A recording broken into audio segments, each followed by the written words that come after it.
Hey, what's up guys?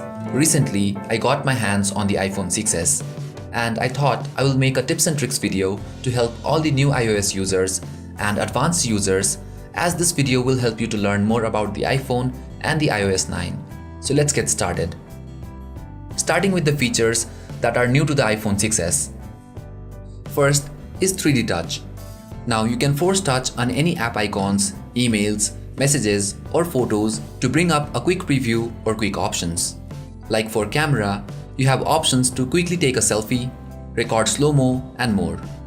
For emails, you have inbox, compose a new mail, search email and more. Similarly, we have force touch features for other apps as well. Some third-party apps has also received an update for this new feature. Also, while browsing photos, you can force touch on any pictures for a peek. And while peeking, you can slide the preview up for other options like copy, share or delete. Same goes for the emails. You can force touch on any email messages for a peek and then slide it up for these options. While peeking, you can slide right to mark it as read or slide left to delete that email. You can use 3D touch to switch between applications. Just force touch from the edge of the screen and swipe to switch. Similar features are there on other apps like messaging app, phone app and so on. Next is live wallpaper. We can set live wallpapers on the new iPhone. Just go to settings, wallpaper and then live wallpapers. Once you have applied the wallpaper, you can press and hold on the wallpaper for this live effect. Next, taking live photos. By default, live photos are enabled. You can enable or disable it from this icon. Basically, what this does is, it captures a few seconds before and after the picture to give you this live effect. Now, if you tap and hold on that photo, you will get this live photo effect.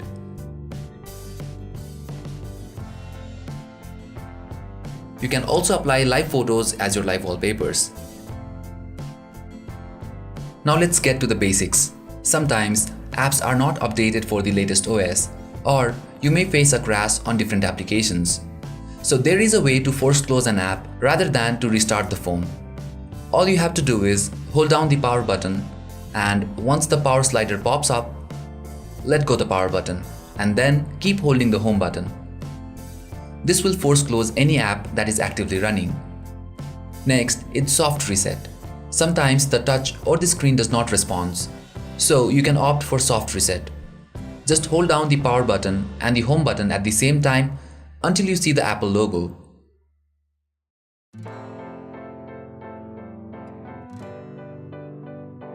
This will restart your phone and all your background running apps.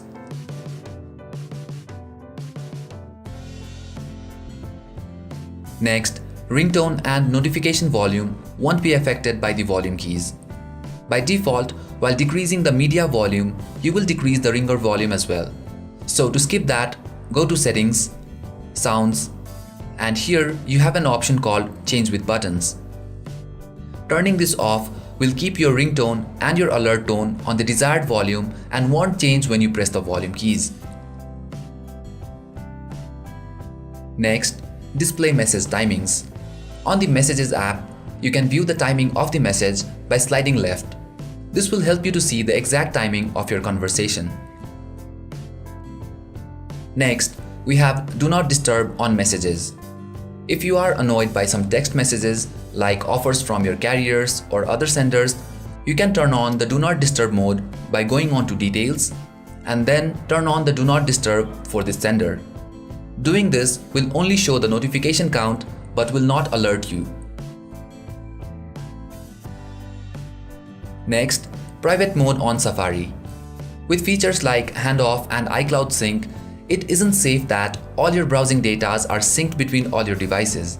So whenever you need a secure browsing, you can turn on the private mode by going on to Open Tabs and then tapping on the private mode. Now all your browsing data are sync-free and not recorded.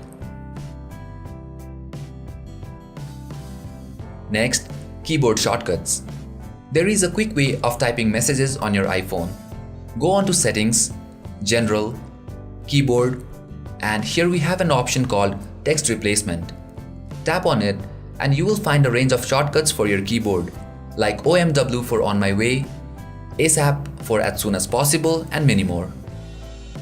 You can also add your own message by tapping here. Say for example, AO means at office.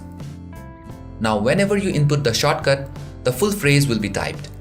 It's really great for sending messages quickly. Now let's talk about Siri. Some new and old features that are tricky. First, describing relations to Siri. You can let Siri know your best friends, family, etc. For example, you can say, Tom is my best friend. So this will label that contact as your best friend. And whenever you want to contact him using Siri, you can just say, call my best friend. And there you go.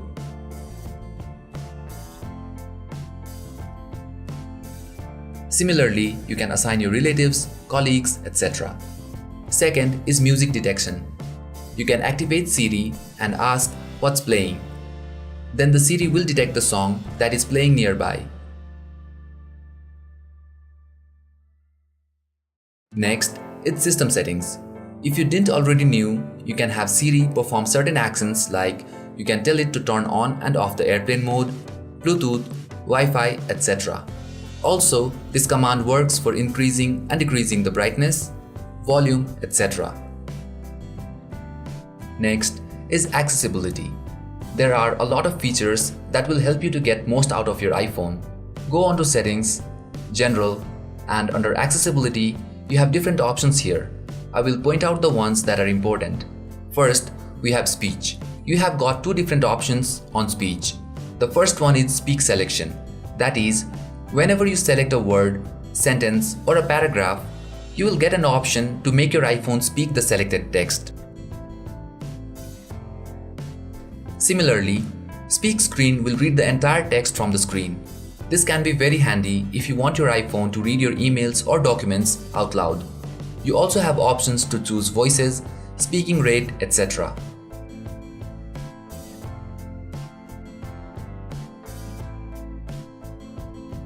Next, Increase Contrast.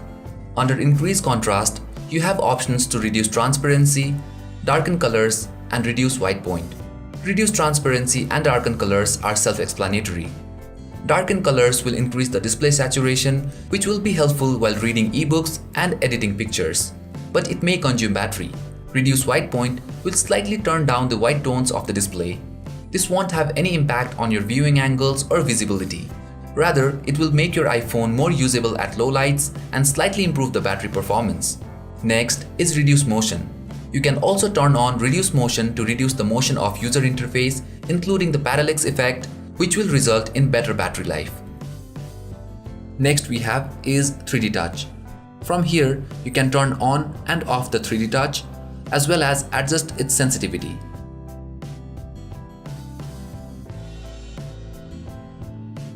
Next is Call Audio Routing. The Call Audio Routing can be used to set your iPhone to directly route the incoming calls to your Bluetooth headphones or the loudspeaker.